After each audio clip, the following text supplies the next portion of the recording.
الحمد لله رب العالمين والصلاة والسلام على سيد الأنبياء والمرسلين وعلى آله وأصحابه أجمعين. أما بعد فأعوذ بالله من الشيطان الرجيم.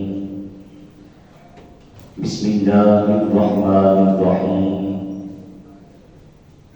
اقرأ باسم ربك الذي خلق خلق الإنسان من علق اقرأ وربك الأكرم الذي علم بالقلم علم الإنسان ما لم يعلم.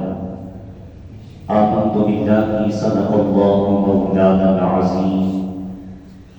إن الله وملائكته يصلون على النبي يا أيها الذين آمنوا صلوا عليه وسلموا تسليما.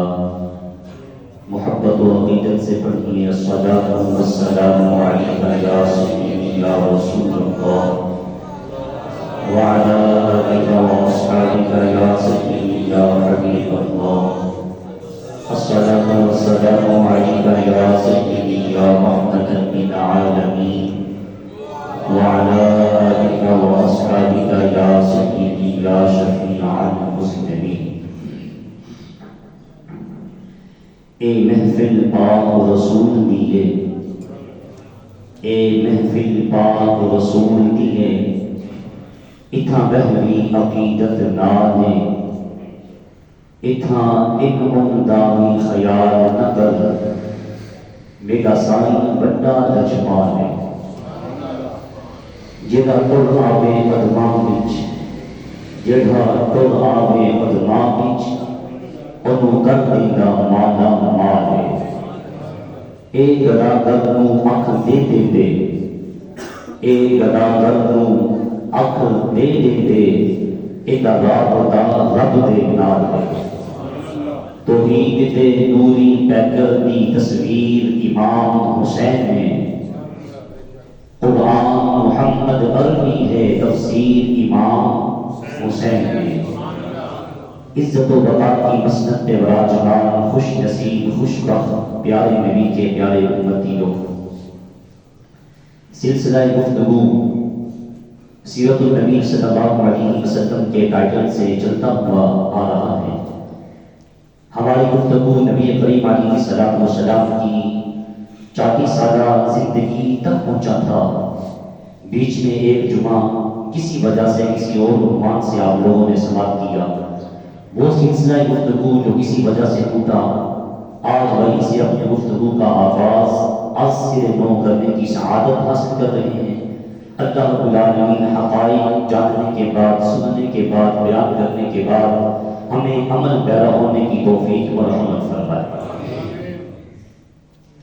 کریم اللہ صلی اللہ علیہ وسلم نے پہلا نکاح، پہلی شادی سیدہ خدیجہ الکبریٰ رضی اللہ تعالی عنہا سے کی. بولیے ذرا آپ کی عمر پاک کتنی تھی؟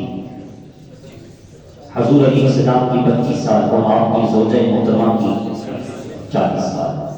آپ علیہ السلام کی ساری اولاد سوائے ایک بیٹے کے کس کے بدلے آپ سے ہوئی؟ حضرت خدیجہ سے. اللہ کو سلامت رکھے. آپ صلی اللہ علیہ وسلم نے 25 سال میں نکاح کیا اور اگلی 25 سالہ زندگی اپنی زوجہ کے ساتھ بسر کی. آگے چل کے آپ کو میں عرض کرتا ہوں کہ حضور علیہ السلام کے شب و روز، لیل و نہار، تنہائی، جلوت، خلوت کے لمحے حضرت خدیجہ الکبریٰ نے دیکھے پھر وہ آقا علیہ السلام کی مدح سرائی کس انداز میں کرتی ہیں. آپ صلی اللہ علیہ وسلم کے بارے میں حضرت خدیجہ فرماتی ہیں کہ جب آپ 40 سال کے قریب ہوئے نا، 40 سال میں داخل ہوئے تو آپ کا انداز کیا تھا، زندگی کے شب و روز کیسے گزرتے تھے. آپ فرماتی کہ آپ علیہ السلام چند ایک دنوں کا راشن اپنے ساتھ لیتے، کھجور اور جو کچھ پانی، اور قریب مکہ پاک سے تقریباً 300 میل کے فاصلے پر ایک غار ہے جسے کہتے ہیں کوہ ہرا.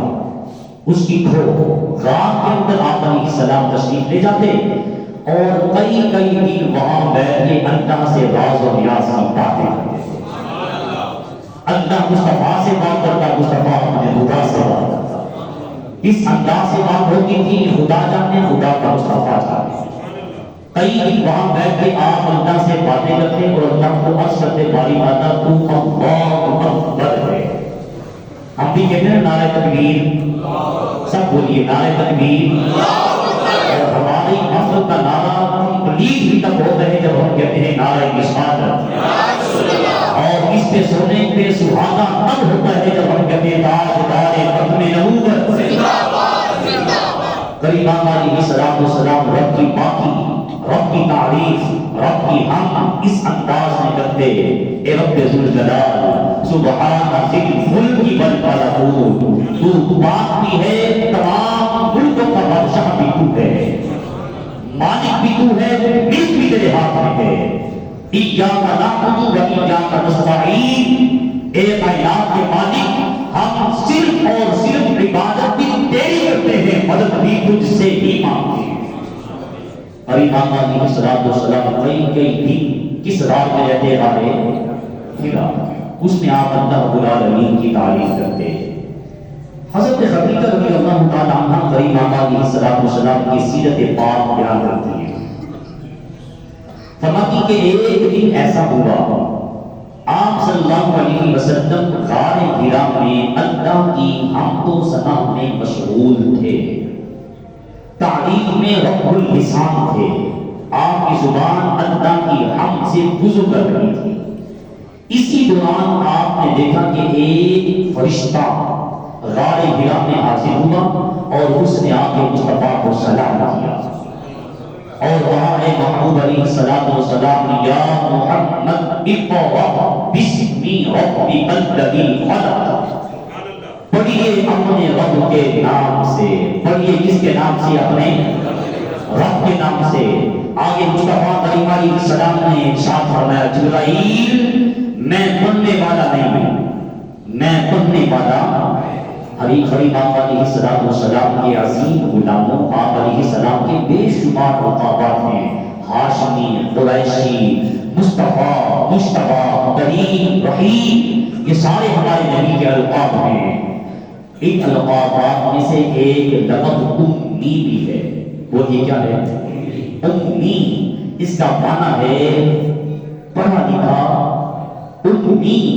اب آقا علیہ السلام کا جو یہ لقب ہے نا امی, پڑھنے والا نہیں, اس کا مطلب کیا ہے؟ اب بظاہر اگر اس کے معنی پہ جانا, اس کے حروف پہ ہم غور کریں, سمجھ ہی آتی کہ حضور علیہ السلام پڑھے لکھے تھے. موجودہ معاشرے میں موجودہ تعلیم اس بات کا اظہار کرتی ہے کہ ہم کہنا یار یہ بندہ پڑھا لکھا نہیں ہے, معاشرے کے اندر اس کی عزت بار ہو جاتی ہے, وہ منہ دکھانے کے قابل نہیں بن سمجھا جاتا کہ اس کی تربیت اچھی نہیں. یہ پڑھا لکھا, اور جو پڑھا لکھا ہو اور ویل سیٹلڈ ہو, ہم کہتے ہیں یار بندہ بہت اچھا ہے. اب حضور علیہ السلام کا لقب ہے امی, پڑھا لکھا, لیکن اللہ رب العالمین نے محبوب کریم علیہ السلام کا یہ لقب رکھ کر اپنے مصطفیٰ کی عزت کو بلند فرمایا, محبوب کی عظمت کو اور اجاگر کیا ہے کہ اے دنیا والو, میرا محبوب کسی سکول میں نہیں گیا, کسی مدرسے میں نہیں گیا, کسی مسجد میں پڑھنے کے لیے نہیں گیا. مصطفیٰ خدا سے پڑھتا تھا, خدا اپنے مصطفیٰ کو پڑھاتا تھا. مصطفیٰ کا کوئی استاد نہیں ہے. اس نے ایک اور بات بھی سمجھا کہ اے لوگوں, تم یہ نہ سمجھنا کہ محمد عربی صلی اللہ علیہ وسلم پڑھے لکھے ہیں, ان کے پاس علم ہے, تعلیم ہے, اس تعلیم کی وجہ سے, اس کی بنیاد پر محبوب کریم علیہ السلام قرآن مجید کی آیات اپنی طرف سے بنا کے بیان کرتے ہیں, تاکہ کوئی یہ نہ کہنے کہ حضور کے پاس علم ہے اس کی وجہ سے آپ قرآن آیات خود سے پڑھ کے بناتے ہیں. اے لوگوں, میرا نبی امی ہے, میرا نبی امی ہے, پڑھنے والا نہیں ہے. یہ اس بات کی دلیل اور ثبوت ہے کہ میرا محبوب جو قرآن کی آیات تمہارے سامنے بیان کرتا ہے, یہ پڑھنے والے نہیں ہیں, پڑھے لکھے نہیں ہیں, قرآن کی آیات پڑھتے ہیں یہ خود سے نہیں ہے، یہ مصطفیٰ کے خدا کی طرف سے، یہ محبوب کو خدا پڑھاتا ہے اور مصطفیٰ محبوب سے پڑھ کے دنیا کے سامنے قرآن کی آیات بیان فرماتا ہے، تلاوت کرتا ہے۔ اور امام علیہ السلام نے جبریل امین سے کہا میں پڑھنے والا نہیں۔ جبریل امین نے محبوب کریم صلی اللہ علیہ وسلم کو ایسے پکڑا، اپنے سینے سے لگایا اور پیچھا دبایا۔ حضور اور جبریل امین ایسے بغل گیر ہوئے، جب ایسے بغل گیر ہوئے نا، جبریل مصطفیٰ کے سینے کی ٹھنڈک کو اپنے سینے میں لیا اور اپنی ٹھنڈک کو مصطفیٰ کے سینے میں منتقل کیا۔ اور قرآن مجید کہتا ہے میرا نبی اپنی مرضی سے کوئی بات کرتا نہیں۔ جبریل امین نے رسول کو اپنے سینے سے لگایا، رسول نے جبریل کو اپنے سینے سے لگایا۔ بولیے کس کے حکم پہ ہو رہا ہے؟ کیا یہ سارا منظر اللہ دیکھ نہیں رہا؟ دیکھ رہا ہے نا۔ جبریل امین نے کہا اقرأ پڑھیے بسم ربک الذی خلق، اپنے عظیم اللہ کے نام سے جس نے تخلیق کیا ہے، جس نے بنایا ہے، پیدا کیا ہے۔ آپ نے کہا میں پڑھنے والا نہیں۔ جبریل امین نے پھر پکڑا، اپنے سینے سے لگایا، دبایا، پھر چھوڑا۔ اقرأ بسم ربک الذی خلق۔ اب جب کہا نا تیسری مرتبہ سیرت نگاہ لکھتے، جب کہا نا تیسری مرتبہ پڑھیے اپنے رب کے نام سے، بس اتنا کہنا تھا، میرے محبوب کریم نے کہا اقرأ بسم ربک الذی خلق، خلق الانسان من علق، اقرأ وربک الاکرم الذی علم بالقلم، علم الانسان ما لم یعلم۔ مصطفیٰ نے 5 قرآن کی آیات تلاوت کرا۔ سبحان اللہ۔ جبریل امین غار حرا میں محبوب کریم علیہ السلام سے قرآن مجید لے کے نازل ہوئے، پہلی مرتبہ 30ویں پارے کی سورہ اقرأ بسم ربک الذی خلق، اس کی بولیے کتنی آیات نازل ہوئی؟ 5۔ سورۃ القلم کتنی آیات؟ 5۔ اس پہ 5 آیات محبوب کریم علیہ السلام کے پہلی مرتبہ نازل ہوئی، اقرأ بسم ربک الذی خلق۔ نبی کریم علیہ السلام پہ جب قرآن مجید دوستوں نازل ہوا، آپ علیہ السلام کا جسم کانپنے لگا، کیونکہ یہ کوئی عام انسان کا کلام نہیں تھا۔ بولیے کس کا کلام تھا؟ کلام اللہ تھا۔ کس کا کلام تھا؟ یہی کلام موسیٰ کلیم اللہ پہ نازل ہوا، یہی کلام عیسیٰ روح اللہ پہ نازل ہوا، لیکن وہ تورات و انجیل و زبور اس کا نام و نشان نہیں ہے۔ آج ان کے اپنے پادری، اپنے بشپ، ان کے اپنے بڑے جو عالم ہیں، وہ کہتے ہیں کہ ہماری تورات و انجیل و زبور میں تحریف ہے۔ اچھا وہ نابغ ہے نا، قرآن مجید علی الاعلان کہہ رہا ہے، اے میرے پیارے محبوب علیہ السلام، کہ عیسائیوں کے پاس، یہود و نصارہ کے پاس جو تورات و انجیل و زبور ہے یہ اصلی حالت میں موجود۔ اچھا آپ بتائیے یہ اللہ کا کلام ہے؟ بولیے اللہ کا کلام ہے۔ موسیٰ علیہ السلام کو تورات کتاب کی صورت میں اللہ نے دی۔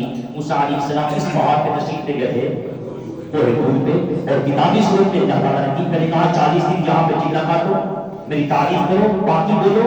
موسیٰ علیہ السلام کو بلایا، پھر کتاب کی صورت میں مکمل کتاب کتابی صورت میں موسیٰ کلیم اللہ کو عطا کر دی۔ عیسیٰ علیہ السلام کو بھی ایسے، اب یہ بھی اللہ کی طرف سے ہے، یہ بھی کلام اللہ ہے، لیکن آج محفوظ نہیں ہے۔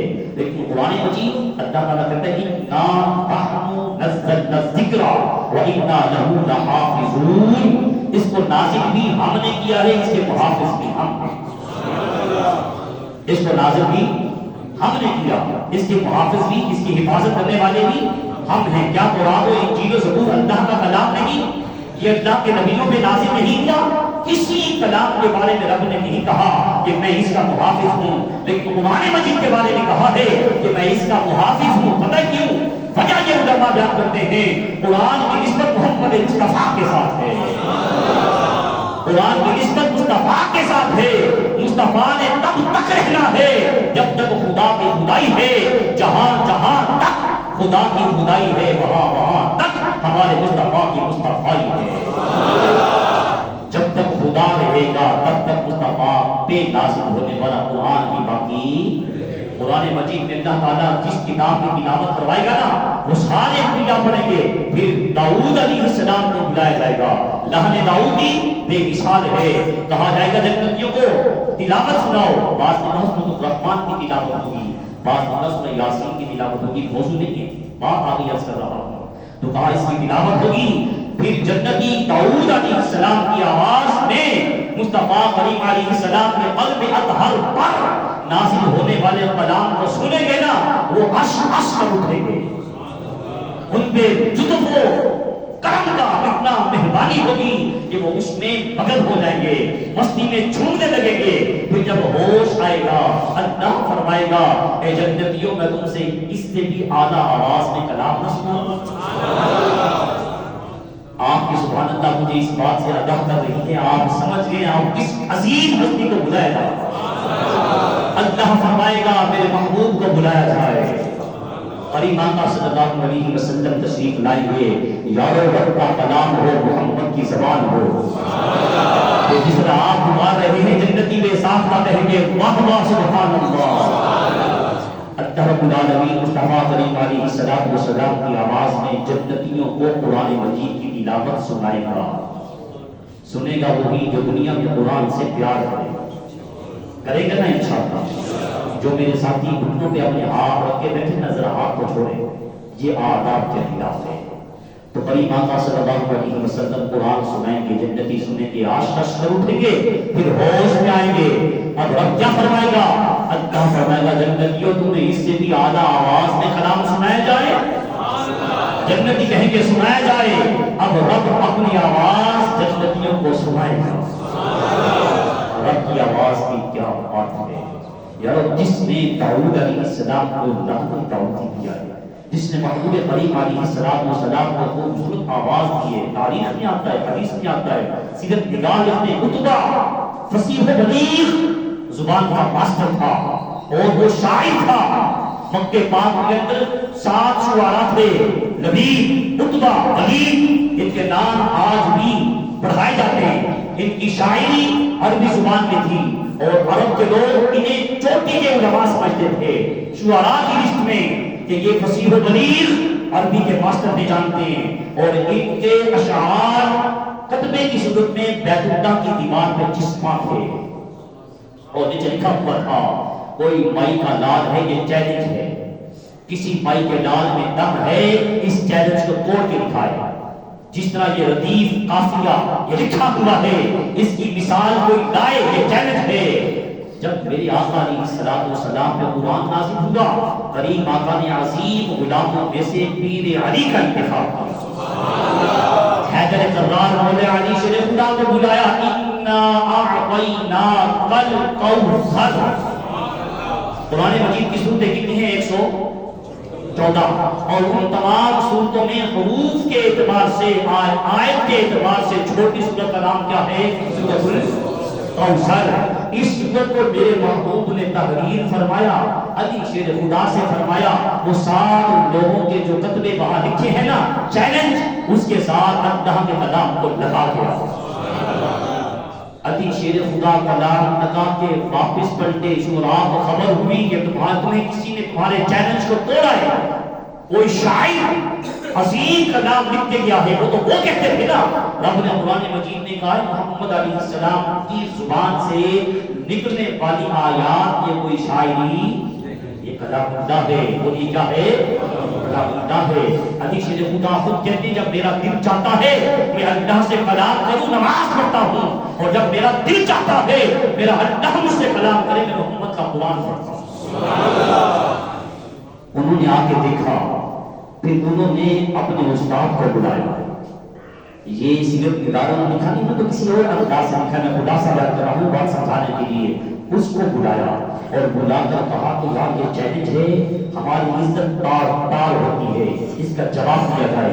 جب انا اعطیناک الکوثر, اب آپ نے ردیف و قافیہ لکھنا ہے. فصلی لربک وانحر کوثر وانحر ان شانئک هو الابتر. اس نے جب یہ سارا پڑھا اس نے کہا بھائی یہ کسی انسان کا کلام نہیں ہے, یہ کسی انسان کا کلام کہا اگر انسان کا کلام نہیں ہے تو بعد میں کچھ کرنا ہوگا، ہماری عزت نہیں رہتی۔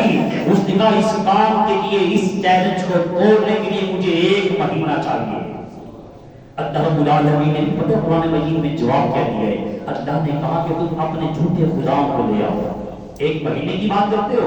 تم ساری اپنی طاقتیں اکٹھی کر لو، لات و عزا، نائدہ، یہ بڑے بڑے تمہارے بت ہیں، ان کو لے آؤ، اپنی پاور، سپر پاور اکٹھی کر لو، سب بیٹھ جاؤ سر جوڑ کے، صرف اللہ کی ذات کو چھوڑ دینا، اللہ کی ذات کے علاوہ دنیا کی ساری طاقتیں اکٹھی کرو اور بیٹھ جاؤ۔ 1 مہینے کی بات کرتے ہو؟ قرآن کا تا صبح قیامت تک یہ چیلنج ہے، کوئی مائی کا لاج یہ 1 سورت تو کیا اس کی 1 آیت بنا کے دکھائے۔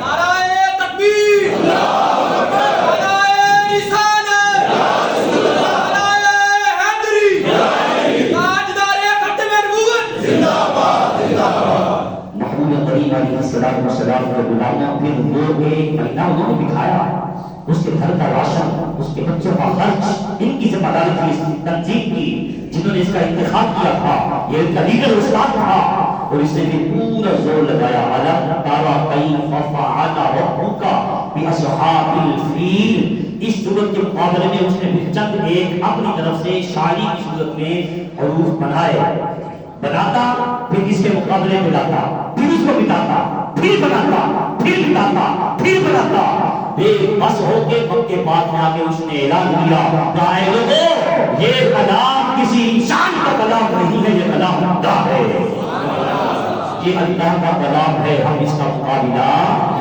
نہیں کر سکتے۔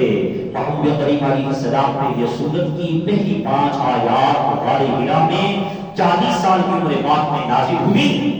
آپ صلی اللہ علیہ وسلم کا جسم کانپنے لگا، دل گھبرانے لگا، حالانکہ اللہ رب العالمین نے تمام کائنات میں سے سب سے اعلیٰ اور افضل دل محمد مصطفیٰ کا بنایا، لیکن اب خود کہتا ہے لو انزلنا هذا القرآن على جبل لرأيته خاشعا متصدعا، یہ ایسا پڑا ہے رب فرماتے ہیں کہ میں اس کلام کو، اس قرآن کو، یہ جو کلام اللہ ہے، اس قرآن کو اگر میں پہاڑوں کے اوپر نازل کرتا تو پہاڑ اس کی ہیبت سے، اس کے جلال سے، اس کی برکت سے ریزہ ریزہ ہو رہا تھا۔ اور قرآن مجید ایک اور واقعہ بیان کرتا ہے موسیٰ علیہ السلام کا، وہ طور کے اوپر اللہ نے اپنی تجلی کا عکس، اپنی رحمت کا پرتاؤ ڈالا تھا، وہ آج بھی سننے کی شکل میں چلا ہوا ہے۔ تو کہا اگر اس قرآن کو ہم پہاڑوں میں نازل کر دیتے تو یہ پہاڑ ریزہ ریزہ ہو جاتا۔ رب ذوالجلال، تجھے یہ کلام نازل کرنا تھا، پھر تم نے اس کلام کے لیے کس کا انتخاب کیا ہے؟ کہا دنیا والوں نے اپنے پاک محمد کے قلب کا اس کلام کے لیے انتخاب کیا۔ رسول کائنات علیہ السلام نے قلب اطہر پر وحی کی مختلف صورتیں تھیں، کبھی گھنٹی کی صورت میں آواز آتی، کبھی صحابہ کے سامنے حضور تشریف فرما ہوتے، جبریل امین قرآن کی آیات لے کے نازل ہوتے، آپ علیہ السلام کا سر مبارک اللہ کے کلام کے سامنے جھک جایا کرتا تھا۔ حضور کائنات میں سب سے اعلیٰ، آپ کا اخلاق سب سے اعلیٰ، اور دی ہیڈر کتاب لکھنے والا مائیکل ہارٹ کہتا ہے کہ میں نے جب پوری کائنات کو کھنگالا تھا، یہ عیسائی ہے، اس کی آج کتاب مارکیٹ میں موجود ہے، اس نے کہا تھا میں نے پوری کائنات کو کھنگالا، میں نے پوری کائنات میں سے عظیم 100 لوگوں کا انتخاب کیا۔ وہ کتنے لوگوں کا؟ 100 لوگوں کا میں نے چنا۔ میری نظر میں، میری تحقیق میں محقق تھا نا کہ یہ 100 لوگ وہ ہیں کائنات میں ان کی مثال ایک جیسا اور کوئی نہیں۔ تو کہا سب سے اوپر جس ہستی کا نام لکھنے پہ میرا قلم مجبور ہوا لوگوں محمد مصطفیٰ، اس کے اپنے لوگوں نے مائیکل ہارٹ سے کہا تھا، مائیکل ہارٹ، تو عیسائی ہے مذہباً، عیسیٰ علیہ السلام کا تو ماننے والا ہے، حق تو یہ بنتا تھا کہ تو سب سے اوپر تھا حضرت سیدنا عیسیٰ علیہ السلام کا لکھتا، تو نے ان کا کلمہ پڑھا ہے، ان کے شریعت کی پاسداری کرتا ہے، حق یہ بنتا تھا، لیکن تم نے مسلمانوں کے پیغمبر کا نام اوپر کیوں لکھا ہے؟ آگے سے اس نے جواب پتہ کیا دیا، وہ کہتے ہیں میں نے ترتیب لگائی، میں نے جب یہ سارے نام لکھے میں نے کمپیوٹر کو نام دیے، کمپیوٹر نے خود سب سے اوپر نام محمد مصطفیٰ کا یارو یہ بے جان یہ مشینریاں بنائی ہوئی ان کی ہیں، لیکن وہ بھی اپنی زبان سے کہتی ہے دنیا میں سب سے اعلیٰ محمد مصطفیٰ ہے۔ اعلیٰ حضرت نے یہی کہا تھا سب سے اولا ہو اعلیٰ، سب سے بالا ہو اعلیٰ، اپنے مولا کا پیارا، کرم و بدنی رسولوں کی ہوتی رہی سارے رسولوں سے اعلیٰ۔ غریب آقا صلی اللہ علیہ وسلم کے 5 آیات لے کے گھر میں جب بدل ہوئے، سیدہ خدیجہ الکبریٰ سے کہتے ہیں مجھے سردی محسوس ہو رہی ہے۔ بولیے کیا محسوس ہو رہی ہے؟ سردی محسوس ہو رہی ہے اور لگتا ہے میری جان کو خطرہ ہے۔ وفادار وفا شعار بیوی حضرت خدیجہ الکبریٰ سے کہتے ہیں آپ کے ساتھ لیل و نہار گزارے تھے، حضرت خدیجہ نے اپنا سارا مال رسول اللہ کے قدموں پہ نچھاور کر دیا، اور ہمارے گھر میں تو یہ لڑی رہتی ہے نا، یہ میری ماں نے دیا، یہ میرے باپ نے دیا ہے۔ خدیجہ الکبریٰ کی سیرت پڑھیں تو آپ بتاتی ہیں جب نکاح میں آ جاؤ پھر تم بھی اس کی ہو، تمہارا مال بھی اس کا ہے، سب کچھ قربان کیا۔ اور خدیجہ الکبریٰ حضور علیہ السلام کی رفیقہ حیات، عورتوں میں سب سے پہلے رسول اللہ کی غلامی کا پٹا اپنے گلے میں جس نے ڈالا ہے وہ سیدہ خدیجہ الکبریٰ کا۔ مردوں میں سب سے پہلے ایمان لانے والے حضرت سیدنا صدیق اکبر ہیں، اور غلاموں میں سب سے پہلے ایمان لانے والے حضرت زید بن حارثہ ہیں، اور بچوں میں سب سے پہلے ایمان لانے والے مولا علی شیر غلام۔ نبی کریم صلی اللہ علیہ وسلم سے آگے سے پڑھے کیا کہتے ہیں؟ آپ نے کہا مجھے سردی محسوس ہو رہی ہے، جسم کانپ رہا ہے، میری جان کو خطرہ ہے، لرزہ کاری ہے، مجھے چادر زمین لونی، مجھے کمبل دیا جائے تاکہ میں اس کو اوڑھوں، کچھ طبیعت میں بہتری آئے، میں لیٹ جاؤں۔ سیدہ خدیجہ الکبریٰ کی عظمت میں قربان جائیں محمد مصطفیٰ کو قریب سے دیکھا، خلوت و جلوت کی ساتھی تھی، کہنے لگی میرے سرتاج، ابھی تو آپ علیہ السلام نے نبوت کا اعلان نہیں کیا تھا، تو کہنے لگی میرے سرتاج، میرے خامن، میری مشکل اور آسانی میں ساتھ دینے والے، میرا ایمان اندر سے کہتا ہے، میرا وجدان کہتا ہے کہ آپ کی ہستی رشتہ داروں کے ساتھ بہترین برتاؤ کرنے والی ہے، رشتہ داروں کے ساتھ بہترین سلوک کرنے والی ہے، آپ کماتے ہیں، مفلسوں غریبوں محتاجوں پہ خرچ کرتے ہیں، آپ کی زبان کا جو اخلاق بول ہے سب سے اعلیٰ ہے۔ جس آدمی کے اندر یہ کوالٹیز یہ خوبیاں آ جائیں اللہ کبھی اس کو نقصان ہونے نہیں دیتا۔ یہ حضرت خدیجہ الکبریٰ کریم آقا علیہ السلام کی سیرت پاک کو بیان کرتی ہیں۔ سب سے پہلا کام آپ اپنے رشتہ داروں کے ساتھ بہترین برتاؤ کرنے والے ہیں۔ پہلی بات جو سیکھی ہم نے آج حضور علیہ السلام کے طریقے کے پاک یہ تھا بیگانے اپنے کو اپنے بیگانوں کے ساتھ بھی آپ اپنی چادر رحمت قدموں کے نیچے بچھا دیا کرتے تھے۔ آپ نے اپنے خاندان کے ساتھ رشتہ داروں کے ساتھ بہترین برتاؤ بہترین سلوک کیا، اور ہم رسول اللہ کے غلام ہیں، اپنے رشتہ داروں کے ساتھ بولیے اچھا سلوک کریں گے نا انشاءاللہ۔ اگر کوئی ناراض ہے جمعے کے بعد اس کو راضی کریں، اللہ راضی ہو جائے گا، مشکل اللہ بہتر فرما دے گا۔ اگر بہن بھائی ناراض ہیں یا وہ اس میں کو مارے، سب سے پہلے جس بات پہ جھگڑا ہوا، سب سے پہلے جو گناہ ہوا نا وہ اس میں کی وجہ سے ہوا۔ شیطان نے کہا آدم سے میں، رب نے کہا اچھا بھی تیری ایسی کی کیسے، تو اپنے اندر سے میں کو نکالنا ہے۔ جھکنے والے کو اللہ تعالیٰ پھل لگاتا ہے۔ اگر کوئی رشتہ دار میں خاندان میں ناراض ہے، بھائی ہے، بہن ہے، خالہ ہے، چچا ہے، اپنی میں کو مار کے خود چلے جائیں، تم اللہ کو راضی کرنے کے لیے نکلو گے نا، اللہ تعالیٰ اس کے دل میں تمہاری عزت عظمت کو پہلے پیدا کرتا ہے۔ رب بڑا بے نیاز ہے۔ تو پہلا کام حضور علیہ السلام سے کہنے لگی آپ اپنے رشتہ داروں کے ساتھ بہترین برتاؤ کرنے والے ہیں، رشتہ داروں کے ساتھ بہترین سلوک کرنے والے ہیں۔ دوسری بات کہا کہ آپ کماتے ہیں غریبوں کو کھلاتے ہیں، آپ کماتے ہیں غریبوں پہ خرچ کرتے ہیں، اللہ کی راہ میں ہمیں بھی اللہ تعالیٰ خرچ کرنے کی توفیق عطا فرمائے۔ تیسرا کہا کہ آپ نے اس زبان سے کبھی جھوٹ نہیں بولا، اس زبان سے کسی کی دل آزاری، کسی کو تکلیف نہیں پہنچائی۔ یا رسول اللہ محمد علیہ السلام جس کے اندر یہ خوبیاں آئیں نا، خصلتیں آ جائیں، اللہ رب العالمین اس بندے کی جان کا محافظ بن جاتا ہے۔ آپ کی جان کو کوئی نقصان ہو سکتا نہیں، اور امام صلی اللہ علیہ وسلم چادر اوڑھ کے سو گئے. پھر آپ کو اب اللہ کے کلام کی لذت آ چکی تھی، اب منتظر تھے اللہ بھی اسے کلام کرے. ایک دن گھر سے باہر نکلے تو وہی فرشتہ آسمان پہ آپ نے دیکھا، آسمان اور زمین کے درمیان کرسی پہ بیٹھے ہیں سیدنا جبریل امین. آپ نے ان کی طرف دیکھا اور کہا یا محمد صلی اللہ علیہ وسلم. تو پھر آپ گھر پلٹ آئے، پھر آپ نے کہا مجھے چادر دی جائے. آپ نے چادر اپنے جسم پاک پہ اوڑھی اور آپ لیٹ گئے. جب لیٹے نا جبریل امین اور دوسری مرتبہ سورہ مدثر کی پہلی آیات لے کے نازل ہوئی، یا ایھا المدثر قم فانذر وربک فکبر وثیابک فطہر.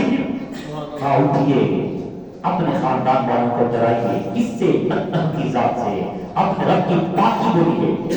دوسری وحی میں کیا حکم دیا جا رہا ہے؟ اپنے خاندان والوں کی تربیت کرو، اپنے رشتہ داروں کو تبلیغ کرو، انہیں گناہ سے منع کرو، نیکی کی دعوت دو. اور اے محبوب علیہ السلام اپنے رب کی پاکی بولیے. کس کی پاکی بولیے؟ اللہ کی. کس کی بولیے؟ اللہ کی. وَثِيَابَكَ فَطَهِّرْ. پچھلی آیت میں جو تیسرا حکم ملا نا، اس میں حکم یہ دیا صفائی ستھرائی کا خیال کرنا ہے. اپنے کپڑے پاکیزہ، اپنا جسم پاک، اپنے گھر کو غلاظت سے پاک رکھنا ہے، اپنے محلے کو، اپنے شہر کو، اپنی گلیوں کو، جہاں تم کام کاج کرتے ہو اس کو بھی آپ نے پاک صاف رکھنا ہے. ہماری تربیت کی جا رہی ہے رسول کائنات صلی اللہ علیہ وسلم کے ذریعے کہ اے ایمان والو، اللہ رب العالمین کو سب سے زیادہ جو چیز پسند ہے وہ صفائی ہے. خود کریم آقا علیہ السلام نے زبان سے کہا الطہور شطر الایمان. کہا اے لوگوں، جو صفائی ہے نا پاکیزگی، یہ ایمان کا آدھا حصہ ہے. اگر تم نے اپنے آپ کو گندگی سے پاک کر دیا، پاکیزہ کر دیا، تو ایمان والوں تمہارا آدھا ایمان مکمل ہو گیا ہے. اللہ رب العالمین کی بارگاہ اقدس میں التجا ہے، رب ذوالجلال صحیح باتیں سمجھنے کے بعد مجھے آپ کو عمل کی توفیق عطا فرمائے. وآخر دعوانا الحمدللہ رب العالمین. صلی اللہ علیہ وسلم.